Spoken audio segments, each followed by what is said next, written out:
worked very hard to build over the last couple of years.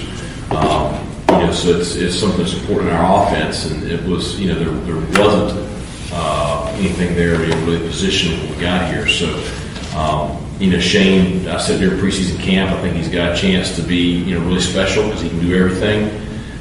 He hadn't been healthy here early in the season, so, really last week's probably the first time he's been at full speed. And I think that showed. I think that, some of the matchups that we got Saturday night, and then, Donnie did a good job of, putting us in situations, and Holton and Shane executed to where we could take advantage of those matchups. But, I like the other guys in that room too. I thought Zach Bird had a solid game blocking. Aaron Jarman was in there a good bit, special teams and blocking, and Ryan Jones continues to develop there too. So I think we've got a really good room right there. Coach, I know there are a lot of critics of Holton after the first couple games, but you stood strong in your support of him. Can you give us your analysis of his growth 3 games into the season, where you see him developing now with this first part of the season completed? Well, I think obviously you saw, a subpar performance against South Carolina. He'll tell you that. And I thought you saw a really good performance the other night. And, the thing is, I watch film every day, multiple hours, and watch practice every day, and spend a lot of time evaluating every piece of this program. And so I promise you, we're going to put the guys in the field to give us the best chance to be successful in every position. And it's a deal where it's an open competition everywhere across the board, every day, every week. It's the reason you see guys playing. It's the reason you see Elijah Morris last year getting the opportunity he got. It's the reason you see guys making plays that maybe haven't been on the field. The guys are going to be on the field to give us the best chance to win. And I believe in Holton. I know what he can do. Watching him practice, it was good to see him go out and play. I thought he was very confident and very loose. And I thought he was very determined last week. And I think he went out and he played very, very well. His decision making was good. I thought did a good job with his accuracy. I thought he did a good job against a lot of pressure of not putting the ball at risk. We had one ball on the ground, and it's just he needed to tuck that one a little bit faster. But he had some pressure the other night. I thought he played very, very well. So he was a big reason we won the ball game. Coach, you guys have had some valiant comeback attempts in games similar to that, but to actually take the lead and then make the play to close it out in a tough environment against a good team, what does that do for this team's confidence and kind of their development going forward? Well, I think it's the piece of learning how to win. We've been talking about it since I got here. You look at some of the close losses we've had. And last year you had some heartbreakers. So I think it was good to be in that situation where, the kids throughout the fourth quarter didn't flinch. And especially, after getting the touchdown, going out there for the onside kick, I thought we had confidence in the huddle for the onside kick, but we had, just incredible execution. And that's a tough deal too. It's different doing out there on the practice field, getting ready for it, and all of a sudden doing it in this full stadium when everything's on the line. And that's a lot of adrenaline, pressure, and to be able to execute it the way we did, I think that's very impressive by Owen and the onside kick team. But then when we got the ball back right there, 2:25 to go, 3 timeouts. You look in the huddle, there wasn't doubt. There was confidence in the huddle, and I think that goes a long way from the first year when I sit in the huddle against Cincinnati and there was hope. And I just think that's maturity. I think that's growth. I think that's part of the process with the program, with mental toughness and unity and team-minded, team mindset, supporting each other. And that's what I saw the other night on the sidelines during that fourth quarter. And so it's huge to win that game. And what you hope is it continues to give you that confidence, in future games, because I told the players at the beginning of the year, it's just like South Carolina, a week and a half ago, you're going to be in close ball games. We're going to be in a bunch of ball games where it comes down to the final possession. And so, being able to close those out is going to be the key to, our success this year. Just what are you kind of going on that? What do you think of the timing of this win? And I know it's every single week and you can't get too far down the road, but you have the next 2 at home. So you come off a road win, you get the next 2 here.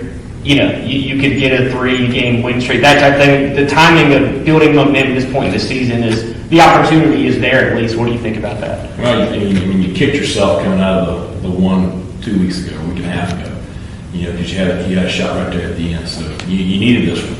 And it's, I think the timing is, it's what we had to have. It would really put you behind the 8 ball if you'd have dropped that one the other night. Winning it, gives you a lot of momentum going into this home game against Charleston Southern. So, I think it's a huge win for our program. And you did it against a quality opponent who had blown out 2 teams coming into that game. You did it against a program that has, they have won for the past, 8-10 years consistently.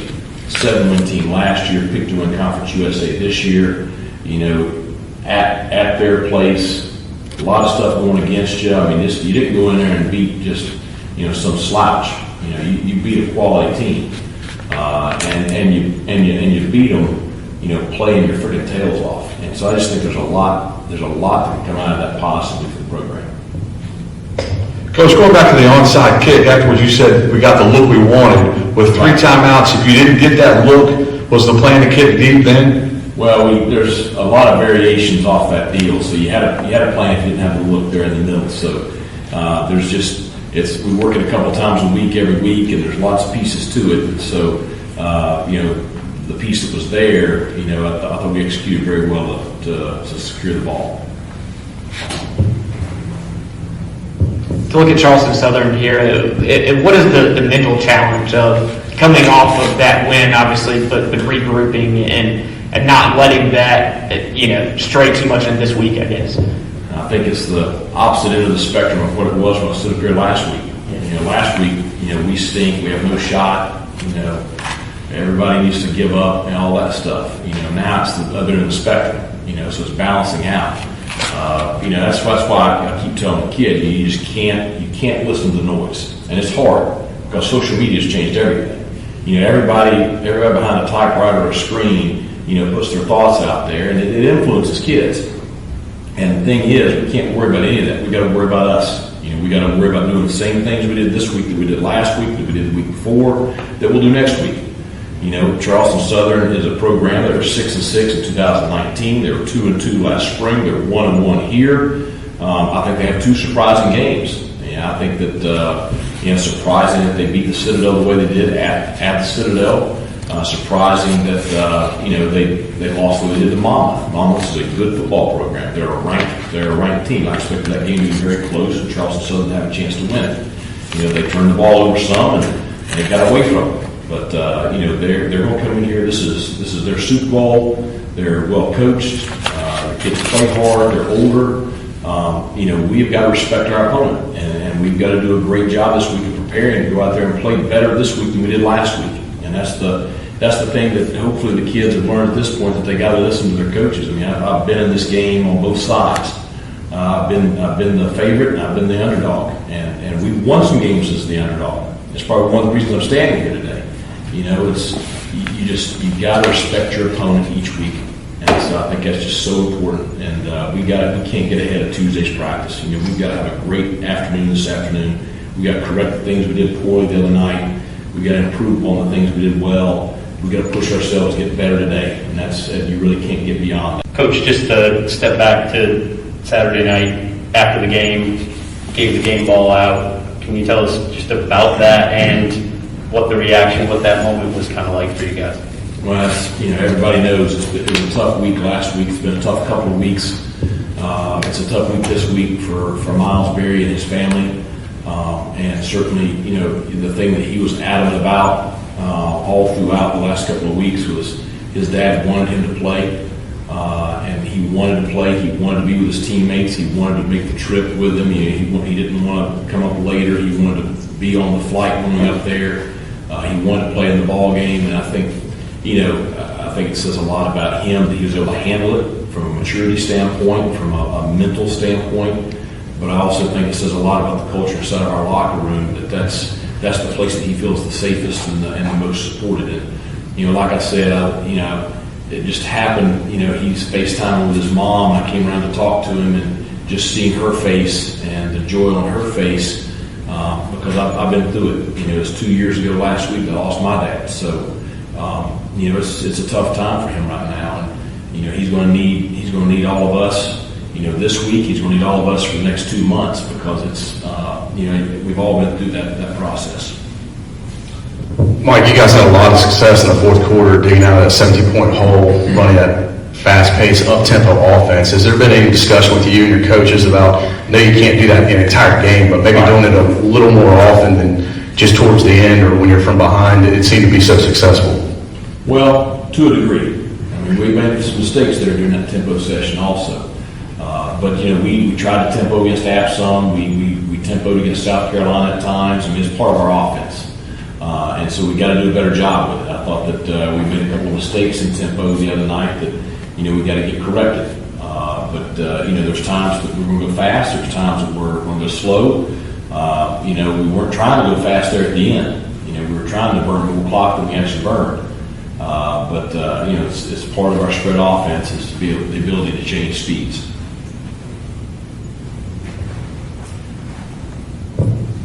A lot of talk about Shane, but Audie had some huge catches as well, and I know he's put in a ton of work. So how important was it for him, and how good for him to have kind of that in-game success in a crucial moment? Well, I think we're all excited for him just because we've all seen all the work he's put in. We watch him every day. I thought he had his best week of practice last week. He and I talked about it on Friday. He was a game captain for the game, and I thought he went out and played his best game probably since he's been here. The touchdown that got nullified by the penalty, I didn't agree with the call. I thought that he made a good play right there on that play. But I thought that he made some big catches down the stretch and made some big plays without the ball. So it was good to see him because we're going to need more than just one guy. We need all those guys, and it was good to have the Shane Calhouns and the Audie Shows and those guys come through making plays. It really helped our offense. With Keaton Mitchell, is he one of those guys now where he's going to have 7-8 runs, and somewhere in there one could go 60, 70 yards? I mean, in that game, it was kind of just an off-tackle inside play that all of a sudden he brings. It was basic inside zone. I mean, it's he set the linebacker up. The linebacker rocked back a little bit, and the guard was able to overtake his outside shoulder, and all of a sudden there was a crease there, and he hit it. I mean, we talked about it during preseason camp because we watched out there on the practice field. Every time he touches the ball, he has a chance to hit a home run. And it's, I thought that he and Rajay both played their best games the other night. I think they're both improving. I think that, we gave them a little more space the other night, both in the run game and the pass game. So, we want to continue to get those guys in situations where they're in space with the football.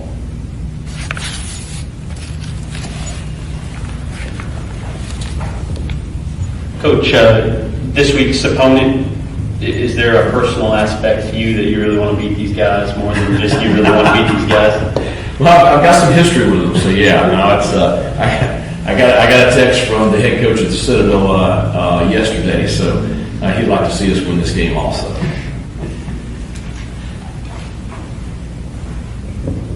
The hit on CJ on the sidelines, it maybe looked like targeting on review. Any idea why that wasn't looked at from when you watched the film? What did you think? Well, it was reviewed, and I was venting my opinion pretty strongly as I walked over to check on CJ. I mean, I thought, no doubt it should have been a flag. There should have been something. If not targeting, then unnecessary roughness.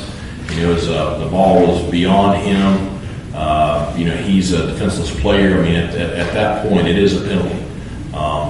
We all make mistakes. They missed it. So they did say on the review, though, and I talked to the director of officials, that it would not classify as targeting. And that's, they're the pros of that stuff. So that's, they'll make those calls. But, I thought it should have been a flag.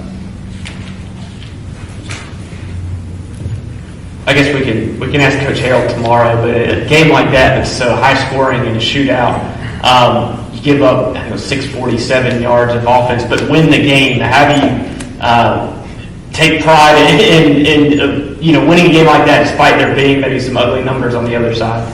You forced 3 big turnovers.